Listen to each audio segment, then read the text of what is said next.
Hello, and welcome back to another update as we cover the latest developments throughout the front line in the Russo-Ukrainian war. We start out in the direction of Sinkivka, where there has been a Russian advance, which has been reported and is corroborated with this geolocated footage, which shows Russian units assaulting Ukrainian positions here in the forest area. There's a Russian BMP in a video which is trying to move through the forest area. It gets hit by a mine and blows up.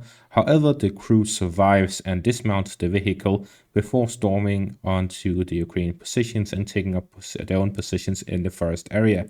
So with this, we see there's an advance by the Russians as they have moved through this forest area with the armored vehicle and are now storming Ukrainian positions. So there's heavy fighting taking place in the area between the Russian and Ukrainian forces. And there's some UAVs in the air recording the situation, striking with FPV drones and directing artillery.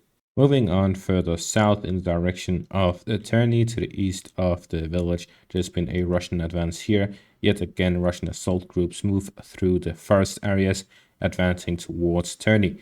The months of fighting, over a year of fighting here in the Serebrenki forest area, has given a lot of experience for both sides in the forest fighting. And as such, we see that they have learned a lot through this fighting and are implementing it now with the fighting that takes place in the forest areas. This is why the Russians are prioritizing fighting in the forests over the open fields, because it seems that it is much easier for them to progress through the forest areas compared to the open fields. As with the decreased visibility, it makes it easier for assault groups to move through them without being detected even by drones. And as such, they launch operations with infantry assault groups throughout these forest areas, allowing these advances to take place. Although they are small advances bit by bit, they are still taking place consistently through the time. Although there's been 6 days between these two advances, the Russians have made significant progress here within the forest area and are now very close to the village of Terny, as well as Yampolivka here to the south, and will likely continue their operations in a westward direction throughout these three forest areas towards Terny as well as Yampolivka.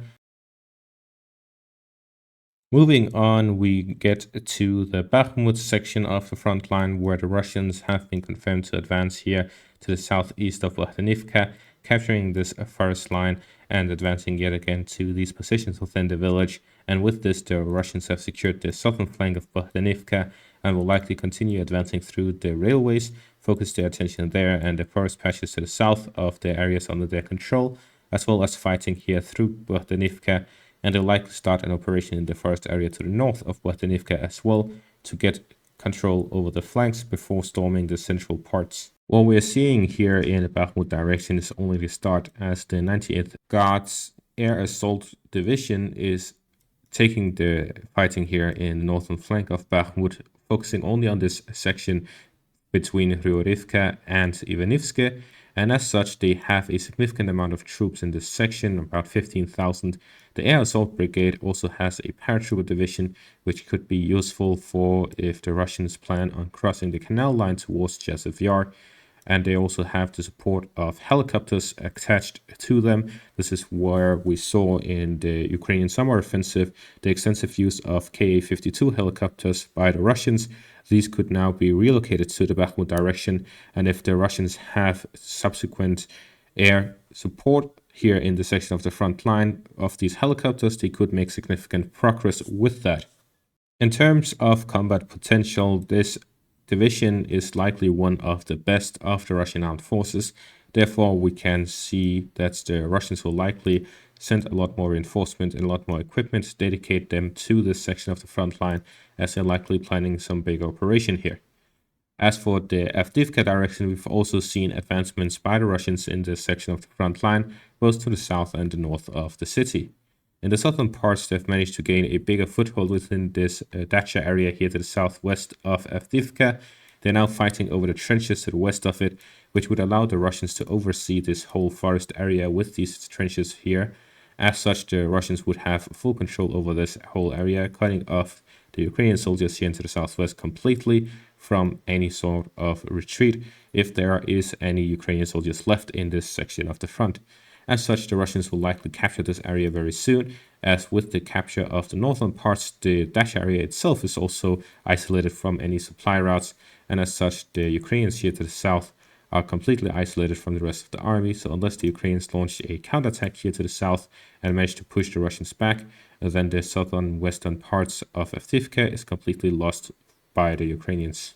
As for the northern parts of Avdiivka, there's been 3 separate advances, one towards the train station, one towards the main supply line, and one in the central parts of the city. And with these advances, we see that the Russians are continuously pushing towards the center of the city and towards the train station. The main reason for the fighting reaching the train station by the Russians to the northwest and north is due to the buildings themselves around the Avdiivka train station are the heaviest fortified areas here within the city. Through the residential areas here and in the surrounding areas are just smaller houses which are much weaker than these bigger buildings that are supposed to be a train station. And with this, we can see that the Russians have an interest in holding this as a foothold or as a base to keep out the supplies from coming into Avdiivka, hold a flank in the western parts of the city, as well as a base, operational base for them to launch attacks into the citadel area here to the south of it. And if the Russians soon enough capture the southern parts of Avdiivka with the military base in the Dacha area, then the Russians can attack the citadel area, and capturing the citadel area would be the end of the Battle of Avdiivka. Everything else can pretty much be ignored if the Russians have control over the citadel area. The Ukrainians are seeing this as a huge issue, as they are currently panicking to create a large enough force to launch a counterattack. Syrskyi is reportedly preparing a counterattack to launch a massive counterattack to try and break the siege. This is something that I've been talking about over the past 2 days, and it is likely something coming very soon, as Syrskyi is in a hurry to break the siege. Otherwise, he risks losing the city, which he has promised Zelensky not to lose. At the same time, there are signs that the Ukrainians are not even attempting to withdraw from the city. They're instead resupplying and sending reinforcements back into the city. And this is actually a huge issue for the Ukrainians because they already have a limited supply of manpower, equipment, and ammunition, just supplies in general, yet they're spending it fighting over the city of Avdiivka, where the Russians actually have a significant foothold inside of, to the point that this is pretty much the end game of the Battle of Avdiivka, yet the Ukrainians are sending reinforcements into the city, which would recreate the scenario of Bakhmut, which is the Bakhmut meat grinder, will now be the Avdiivka meat grinder, as the Ukrainians will spend up a significant amount of their reserves, and if they launch a counterattack, a significant amount of their elite forces as well, in an attempt to break the siege of a city which has pretty much already been lost. Not to mention the fact that Avdiivka itself is a city where fighting has been taking place for over 2 years, or almost 2 years now, since the start of the invasion, and the fighting here has been very intense with heavy bombardments, especially over the past few days and weeks. There's been constant FAB bombs drops, over 100 a day, and constant artillery shelling 24 hours a day.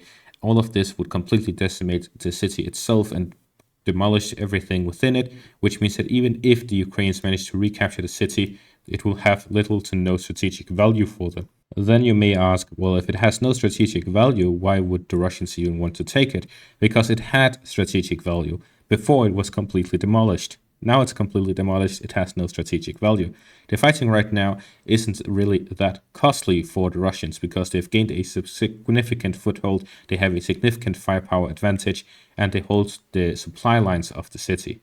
The Ukrainians are in a much worse position inside of the city and outside of it because they have to go through Russian defensive lines, they have to go through Russian defensive positions to try and break the siege. And if they want to resupply, they have to go through fire-controlled areas. The ones inside the city has no supply lines, etc. All of these things play into a very difficult situation for them.